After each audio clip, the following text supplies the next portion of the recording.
Hello दोस्तों, good morning. स्वागत है एक बार फिर से आप सभी का एनजेटी एजुकेशन में। साथियों, आज है 19 अगस्त और आज की वीडियो में हम लोग बात करेंगे 19 अगस्त 2025 के most important daily current affair के क्वेश्चंस के बारे में।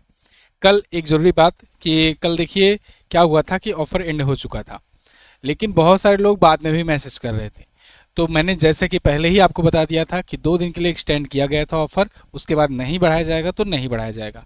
कल बहुत लोगों ने मैसेज किया, लेकिन उनमें से मैक्सिमम लोग जो है निराश होकर के लौटे हैं वापस। और मैं आपको बार बार यही कहता हूँ कि जब एक्सटेंड किया जाए ऑफर तो ध्यान से सुन लिया करो, और उसके बाद में कोई सुनवाई नहीं होगी, ठीक है ना। उसके बाद कोई नहीं बढ़ाया जाएगा। तो मुझे भी अच्छा नहीं लगता है आप लोग बार बार वैसे रिक्वेस्ट करते हो तो, और आप लोग को भी नहीं अच्छा लगेगा, है ना। इसीलिए जब ऑफर लाए जाएं तो सीरियसली लिया करो, जब ऑफर एक्सटेंड किया जाए तो उसको भी सीरियसली लिया करो। आप लोग की डिमांड पर ही एक्सटेंड किया जाता है अगर करना होता है तो, नहीं तो उसके बाद कोई सुनवाई नहीं होगी, ठीक है ना। चलिए अब आते हैं टॉपिक पर, और सबसे पहले बात करते हैं कल के क्वेश्चंस की। कल हम लोगों ने पढ़ा था पीएम मोदी ने अभी किस मिशन की शुरुआत करी है स्वतंत्रता दिवस के अवसर पर। तो राष्ट्रीय जनसांख्यिकी mission, national deep water exploration mission, national critical mineral mission, और इसके अलावा मिशन सुदर्शन चक्र वगैरह मैंने आपको कल बताया था। भारतीय नौसेना का 2 जहाज सेलिनेक्स 2025 में हिस्सा लेने के लिए श्रीलंका पहुंचा है। ये है आईएनएस राणा और आईएनएस ज्योति। और बीबी फातिमा स्वयं सहायता समूह को यूएनडीपी इक्वेटर इनिशिएटिव पुरस्कार से सम्मानित किया गया है। श्रीनगर में पहला खेलो इंडिया वाटर स्पोर्ट महोत्सव का लोगो और शुभंकर लॉन्च किया गया है, यहीं पर यह आयोजन होगा। भारत के 17वें उपराष्ट्रपति पद के चुनाव के लिए एनडीए ने अपना उम्मीदवार उतारा है सीपी राधाकृष्णन को। और quant box Chennai grand master 2025 के शतरंज का खिताब जीत लिया है विंसेंट कीमर ने। इसके अलावा बिहार राज्य सरकार ने जेपी सेनानियों की पेंशन 2 गुनी कर दी है। 15,000 दी जाती थी, फिर बढ़ाकर इसका 30,000 कर दिया गया है। 5 टॉप 500 ब्रांड्स की सूची में शीर्ष पर माइक्रोसॉफ्ट आ गई है, दूसरे पर एनवीडिया है, तीसरे पर एप्पल है। और नागालैंड के राज्यपाल ला गणेशन जी का निधन हो गया है। तो ये टॉप 9 करंट अफेयर के क्वेश्चंस थे कल की वीडियो से, जिनका आपने किया रिवीजन। अब हम लोग आज की करंट अफेयर को देखेंगे, लेकिन इसकी पीडीएफ और क्विज आपको एमजेटी ऐप पर मिल जाएगी, तो वहां से आप डाउनलोड कर सकते हो। वैसे पीडीएफ आपको टेलीग्राम पर भी भेज दी जाती है, तो टेलीग्राम से भी पीडीएफ डाउनलोड कर सकते हो। देखते हैं आज का पहला क्वेश्चन। पहला क्वेश्चन है, हाल ही में विश्व फोटोग्राफी दिवस कब मनाया गया। तो विश्व फोटोग्राफी दिवस, वर्ल्ड फोटोग्राफी डे, ये 19 अगस्त को मनाया जाता है प्रत्येक वर्ष, 19 अगस्त को, ठीक है। फोटोग्राफी के महत्व को बताने के लिए, और जब शुरू हुई थी तब इसको प्रचार प्रसार करना इसका उद्देश्य था। हालांकि अब तो फोटोग्राफी सब कुछ हो गया है ना। मोबाइल वगैरह भी आ रहे हैं, तो पहले तो फ़ोन के उद्देश्य से आते थे, अब कैमरा पर्पज़ के लिए आते हैं। इस बार की थीम रखी गई है माई फेवरेट पिक्चर। तो आप लोग कमेंट करके बताइए आपकी फेवरेट पिक्चर कौन सी है, कहाँ की है। फोटोग्राफी कला और विज्ञान के महत्व को मान्यता देने के लिए समर्पित है। 1839 से शुरुआत की गई थी फोटोग्राफी की, मतलब फोटो की। कोडक ने पहला डिजिटल कैमरा लॉन्च किया था, ये भी ध्यान रखना। अच्छा, बहुत दिन हो गए हैं अगस्त मंथ के दिवस और थीम रिवीजन नहीं हुआ है, चलिए आज करते हैं रिवीजन। 1 अगस्त को राष्ट्रीय पर्वतारोहण दिवस मनाया गया। 1 अगस्त को ही वर्ल्ड वाइड वेब दिवस मनाया जाता है, और 1 अगस्त को ही विश्व लंग कैंसर डे मनाया जाता है। 1 से 7 अगस्त विश्व स्तनपान सप्ताह। 6 अगस्त को हिरोशिमा दिवस। 7 अगस्त को राष्ट्रीय हथकरघा दिवस। 7 अगस्त को ही राष्ट्रीय भाला दिवस, भाला फेंक दिवस कह सकते हैं, नीरज चोपड़ा के सम्मान में। इसके अलावा 9 अगस्त विश्व आदिवासी दिवस। 9 अगस्त को विश्व नागासाकी दिवस। 10 अगस्त को विश्व शेर दिवस। 10 अगस्त को ही विश्व जैव ईंधन दिवस। 12 अगस्त को विश्व हाथी दिवस, और 12 अगस्त को ही अंतर्राष्ट्रीय युवा दिवस मनाया गया।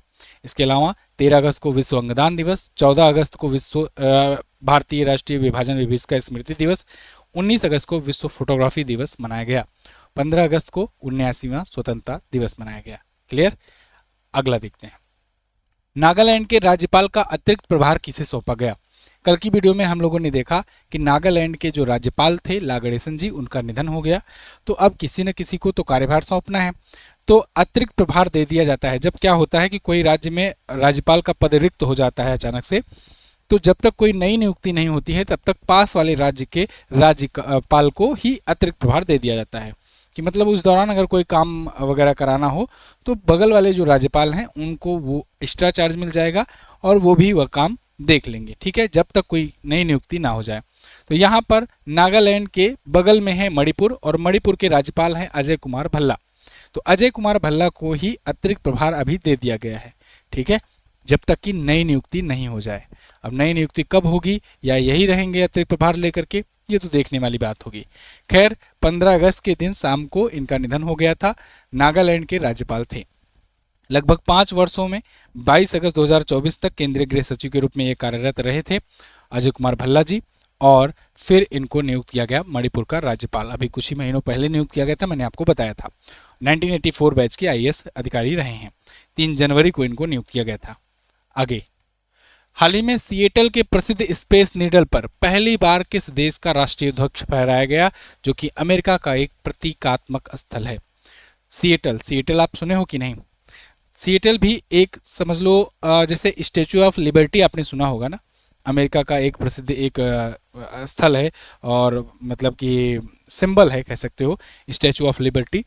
ऐसे ही सिएटल भी वहाँ पर है। सिएटल टावर मैं आपको दिखा रहा हूँ, कुछ इस प्रकार से है। ये सिएटल काफ़ी ऊंचाई पर बना हुआ है। ये जो है इसकी ऊंचाई है 605 फीट की। तो इस सिएटल नीडल पर ना फहराया गया तिरंगा, और ये ऐतिहासिक था। ये 15 अगस्त के दिन फहराया गया। अभी आप देखो बुर्ज खलीफा पर भी कलर कर दिया जाता है, लाइटिंग कर दी जाती है तिरंगा की तरह, ठीक है। और शायद आईफल टावर पर भी किया जाता है। मतलब 15 अगस्त जो है भारत का स्वतंत्रता दिवस, ये पूरी दुनिया भर में भारतीय जहाँ जहाँ पर रहते हैं उनके सम्मान में सेलिब्रेट किया जा रहा है आज के टाइम पर। ये भारतीयों की ताकत को दर्शाता है। ये भारतीय जहाँ जहाँ भी रह रहे हैं अपना प्रभुत्व इस प्रकार से स्थापित कर रहे हैं जिससे वहाँ की गवर्नमेंट को या वहाँ के जो लोकल हैं, जो बड़ी बड़ी बॉडीज़ हैं वहाँ पर काम करने वाली, वो भी अपने बड़े बड़े मॉन्यूमेंट्स पर वो सम्मान व्यक्त कर रहे हैं। तो ऐसे ही अमेरिका का जो सिएटल है, सिएटल का प्रसिद्ध स्पेस नीडल, इस पर तिरंगा फहराया गया। ये अमेरिका में है, ठीक है ना। तो यहाँ पर भारत का ये अच्छा पूछा गया है कि कहाँ का ध्वज फहराया गया, तो भारत का ध्वज फहराया गया तिरंगा। क्लियर। चूंकि ये पहली बार हुआ है तो इसलिए न्यूज़ बनी है। आगे बढ़ते हैं। अगला क्वेश्चन है, हाल ही में 12वीं पुरुष एशिया हॉकी कप 2025 के शुभंकर चांद को लॉन्च किया गया है। ये किस पशु से संबंधित है। चांद होगा शुभंकर। देख रहे होगे आप, अगर नोटिस कर रहे होगे, पिछले दिनों में कई सारे खेलों के जो नेशनल लेवल के या कुछ एशिया लेवल के जो गेम्स हैं वो बिहार में आयोजित किए जा रहे हैं। क्यों? क्योंकि मैंने आपको कई बार बताया हुआ है कि देखो 2 तरीके से इकोनॉमी राज्य की बढ़ाई जा सकती है। एक तो आप टूरिज्म वाले प्लेसेस अपने यहाँ बढ़ा दो, टूरिस्ट ज़्यादा आएंगे, ज़्यादा इकोनॉमी को ग्रोथ मिलेगी। दूसरा, खेलों के आयोजन करवाने शुरू कर दो, क्योंकि खेल के आयोजन में क्या होता है कि बहुत दूर दूर से लोग आते हैं, है ना। और खेलों का जब आयोजन होता है तो कई प्रकार से इकोनॉमी को बूस्टअप मिलता है। जब भी बाहरी आएंगे तो समझ लो कि आपकी इकोनॉमी बढ़ेगी। तो बाहरी 2 ही कारण से आएंगे, या तो खेल देखने आएंगे या तो पर्यटन के उद्देश्य से आएंगे। तो अब यही काम करना शुरू की है बिहार सरकार। पिछले दिनों में आपने देखा होगा 2 से 3 महीनों में कई सारे खेलों के आयोजन कराए भी और आने वाले दिनों में हो भी रहे हैं। ऐसे ही यहाँ पर 12वीं पुरुष एशिया हॉकी कप भी होना है। तो ये होना है बिहार के राजगीर में, और यहाँ पर जो शुभंकर लॉन्च किया गया है उसका नाम है चांद नाम का शुभंकर है। कुछ इस प्रकार से ये मस्कट है, ये है चांद, ठीक है। और मस्कट को ही देखकर आप पहचान ले रहे हो ये कौन सा जानवर है। ये है बाघ। ये जानवर वाले पिछले दिनों में आप देख रहे होगे मैंने कई क्वेश्चन लिए हैं। क्यों ऐसा? क्योंकि अभी जब NTPC का एग्जाम हुआ था ग्रेजुएशन लेवल का, तो उसमें कई शिफ्ट में क्वेश्चन पूछे गए थे। तो उसमें लोगों को पूछा गया था वो जो लोगो है, जो मस्कट है, लोगों के अलावा मस्कट जो नियुक्त किया गया बनाया गया है वो कौन से जानवर से प्रेरित है। इस टाइप के कई क्वेश्चन देखे गए थे।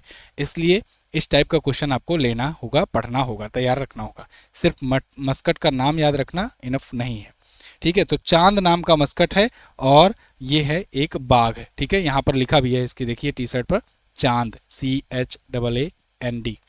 तो चांद मस्कट है। तो अब ये है हीरो एशिया कप राजगीर में होने वाला है, और एशिया पुरुष हॉकी एक कप है। 29 अगस्त से शुरू होगा, 7 सितंबर तक चलेगा। नीतीश कुमार जी ने इसको लॉन्च किया है। भारत, चीन, जापान, चीनी ताइपे, मलेशिया, दक्षिण कोरिया, ओमान, बांग्लादेश जैसी टीमें आएंगी। अगला, अगस्त 2025 में किसको दुनिया का सबसे मूल्यवान फुटबॉल क्लब घोषित किया गया। दुनिया का सबसे मूल्यवान, सबसे वैल्यूएबल फुटबॉल क्लब कौन बन गया है? तो ये बन गया है दोस्तों, कौन? ये बन गया है रियल मैड्रिड। रियल मैड्रिड पहली बार नहीं बना है, लगातार दूसरी बार बना है। देखिए, real Madrid named most valuable football club brand in the world for the 2nd year in a row, लगातार दूसरी बार। And the strongest for a 4th successive year, सबसे ज़्यादा पावरफुल के मामले में, स्ट्रॉन्गेस्ट के मामले में 4थी बार लगातार, और वैल्यूएबल के मामले में दूसरी बार लगातार ये बना है। दूसरे पर FC यानी कि फुटबॉल क्लब बार्सिलोना है, और तीसरे पर मैनचेस्टर सिटी है। ये सभी फुटबॉल क्लब्स हैं, है ना। जैसे अपने यहाँ IPL की टीमें होती हैं, ऐसे यूरोप में बहुत सारे फुटबॉल क्लब हैं जिनके बीच में बड़े बड़े मैच होते हैं, और बहुत ज़्यादा फुटबॉल जो है सबसे समझो सबसे ज़्यादा लोकप्रिय खेल माना जाता है। उसके बाद क्रिकेट माना जाता है। क्रिकेट आप देखोगे तो मोटा मोटा बहुत ज़्यादा करके 7 से 8 कंट्रीज़ खेलती हैं ज़्यादा प्रचलित माध्यम में जो हैं, और बाकी तो जब उनको वर्ल्ड कप के लिए 10 टीमें भी खेलने वाली होती है तो भी उसमें बड़ी मशक्क़त होती है। लास्ट की 2-3 टीमों के लिए उनको बड़े टूर्नामेंट, बड़े क्वालिफाइंग राउंड कराने पड़ते हैं। इसलिए ज़्यादा से ज़्यादा 10 से 15 टीमें देश जो है टोटल खेलते हैं क्रिकेट। यही वजह है कि शायद ओलंपिक में अब तक नहीं था ये। जबकि फुटबॉल वगैरह देखोगे तो बहुत सारे देश हैं। आप सोचो, फुटबॉल में 117वां रैंक तो भारत का है।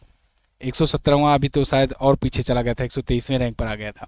तो 123वां रैंक भारत का है, तो मतलब सोचो कि 123 देश तो खेल ही रहे होंगे कम से कम, है ना। तो ये जो है फुटबॉल दुनिया भर में बहुत ज़्यादा प्रचलित है, सबसे ज़्यादा फेमस गेम माना जाता है।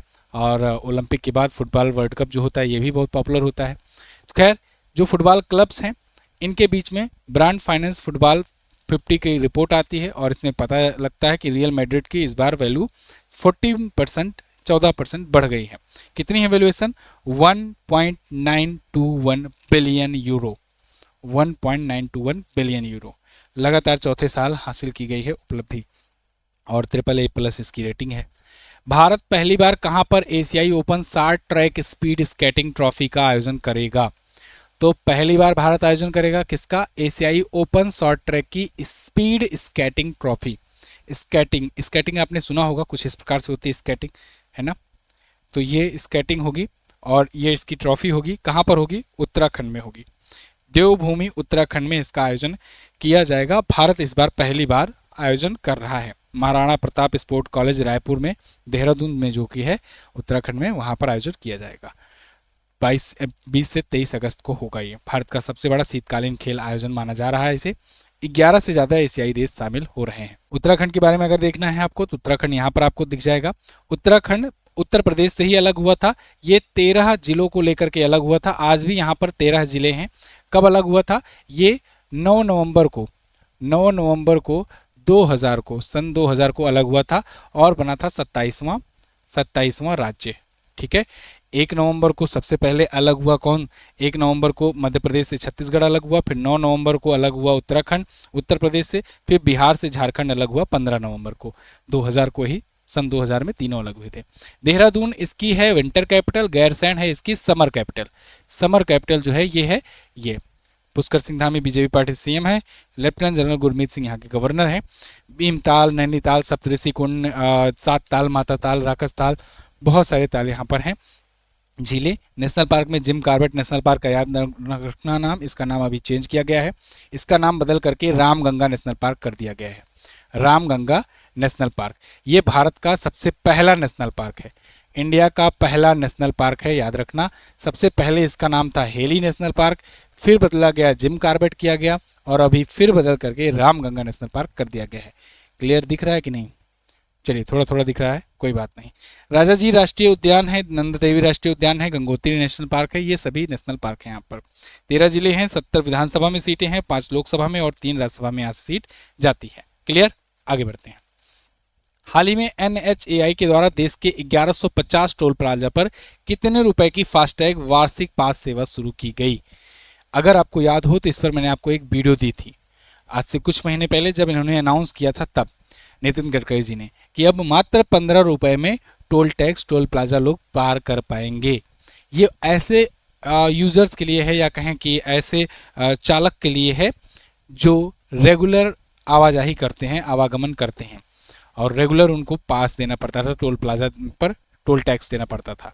अब उनको एक फीचर दिया गया है कि 3000 रुपये खर्च करो और 3000 रुपये का आपको एक वार्षिक पास मिलेगा। यानी 1 साल के लिए आपको वैलिडिटी वाला एक पास मिलेगा। उस पास के जरिए आप 200 बार, कितनी बार? 200 बार कोई भी टोल प्लाजा पार कर सकते हो। ठीक है। यानी 200 को अगर डिवाइड करोगे, 200 बार, 200 को अगर 3000 रुपये से डिवाइड करोगे तो यानी 15 रुपये पड़ रहा है। तो यानी एक बार में आप 15 रुपये में ही एक टोल प्लाजा पार कर लोगे, और ये बहुत ही किफ़ायती होगा जो लोग रेगुलर आते जाते हैं। लेकिन 200 बार टोल प्लाजा ही क्रॉस कर पाओगे, यानी कि आप एक बार गए और एक बार लौटे, लौटना भी तो है अगर रोज आ जा रहे हो तो, यानी कि समझो 100 दिन है, 100 दिन लगातार आपका होगा, तो यानी फिर से आप रिचार्ज कराओ 3,000 रुपये का, तो फिर से आपको मिलेगा। कुछ भी हो, मतलब जो रेगुलर जाने वाले हैं उनको तो फ़ायदेमंद होगा कहीं ना कहीं, लेकिन देखना होगा कि क्या होगा, किस प्रकार से लोग इसका यूज़ करते हैं। तो ये पूरी जानकारी रही, और इस बार ये स्वतंत्रता दिवस के अवसर पर लागू कर दिया गया है। अभी 1150 टोल प्लाजा पर ये शुरू किया गया है, ठीक है, और ये अभी हाईवेज पर, नेशनल हाईवेज पर शुरू किया गया है, ठीक है।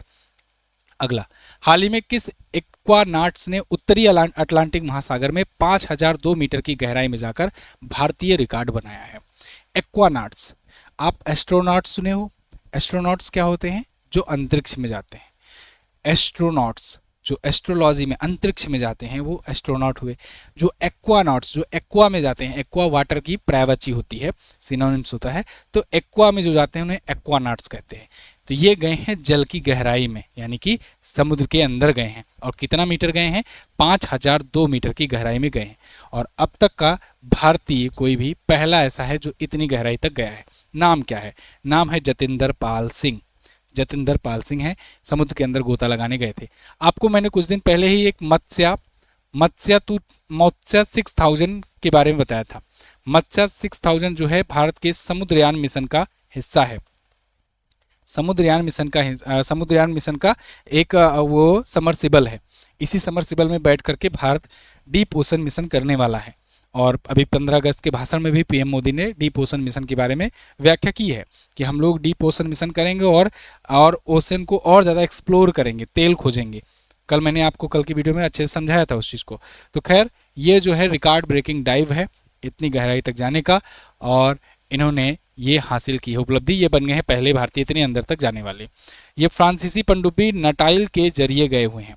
ये समरसिबल है ना, नटाइल, इसके जरिए गए हुए थे। और जब भारत वाला जाएगा मत्स्य 6000, तो वो 2027 में लॉन्च होगा। उसी की एक प्रकार से ट्रेनिंग दी जा रही है। जैसे शुभांशु शुक्ला अभी अंतरिक्ष स्टेशन पर गए थे ना, वो किस लिए ट्रेन होने गए हैं? एक प्रकार से उनको अनुभव मिल सके, जिससे हम लोग जो गगनयान लॉन्च करने वाले हैं तो मिशन गगनयान में उनकी वो भूमिका रहे। ऐसे ही नटाइल में जा करके अब मत्स्य 6000 में जो अपना लॉन्च होने वाला है 2027 में, उसके लिए प्रिपेयर हो सकेंगे।